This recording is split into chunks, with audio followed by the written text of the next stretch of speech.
Hi, I'm Lisa Gunther with Canadian Cattlemen, and I'm here again with Kelly Sidoric.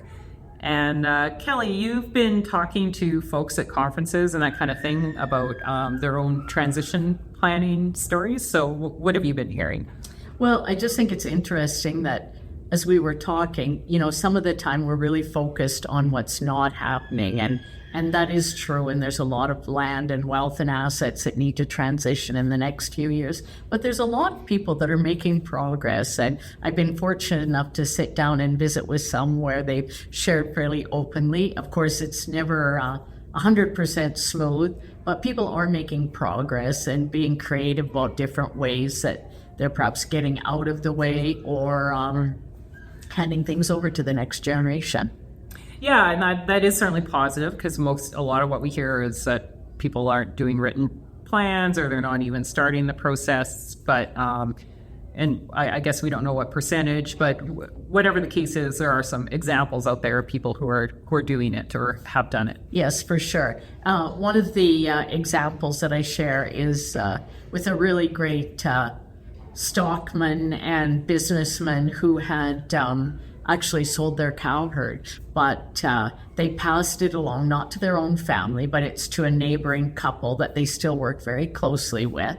And now they're creating their own enterprise and doing it with yearlings. And, he's going to the markets regularly to research and see what's happening with that. They've made some modifications in their own operation where it just fits them perfectly for the amount of work they want to do, the amount of risk they want to take, but still, engaging and having a sense of purpose, if you will. Yeah, that was interesting. So, it doesn't necessarily mean you can't have any cattle at all, I guess, was kind of the story there. You just have to make it work for your Yes, how can you adapt it? And a few of the questions I think about is considering in your operation, like, where are you starting from? What do you have to work with, So be that your physical, financial assets, your land, your equipment, your livestock, and of course the people.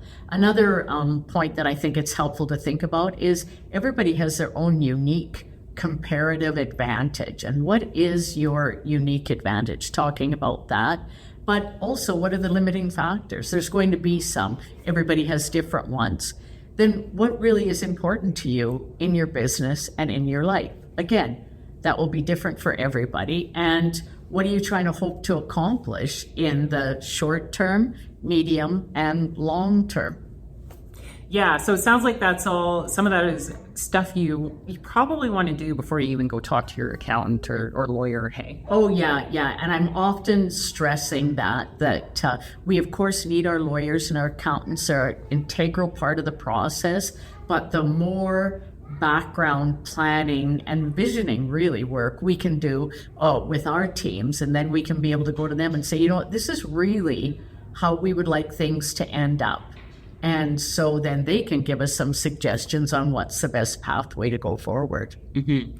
So, and to me, that sort of signals that the family is really in the driver's seat on this, right? They are the ones that have that vision for how they want it to go, what they want to be doing in 2 years. Yes, for sure. And also accepting, as we spoke at the beginning, it's not going to be perfect. And sometimes, honestly, people don't exactly know how they want things to be in 3 or 5 years. So we need to be patient with that and, allow for some times of discovery. What are some things that they have enjoyed doing in the past but haven't done for a long time, So I think there's we're very lucky in agriculture. There's a lot of opportunities for other ways that we can be involved in varying degrees. Yeah.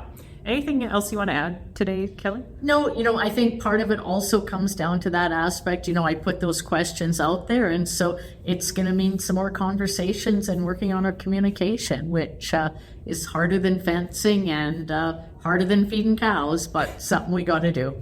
Maybe more fun than fencing, though. Yes, true. Great. Thanks, Kelly. Okay, great. Thanks, Lisa.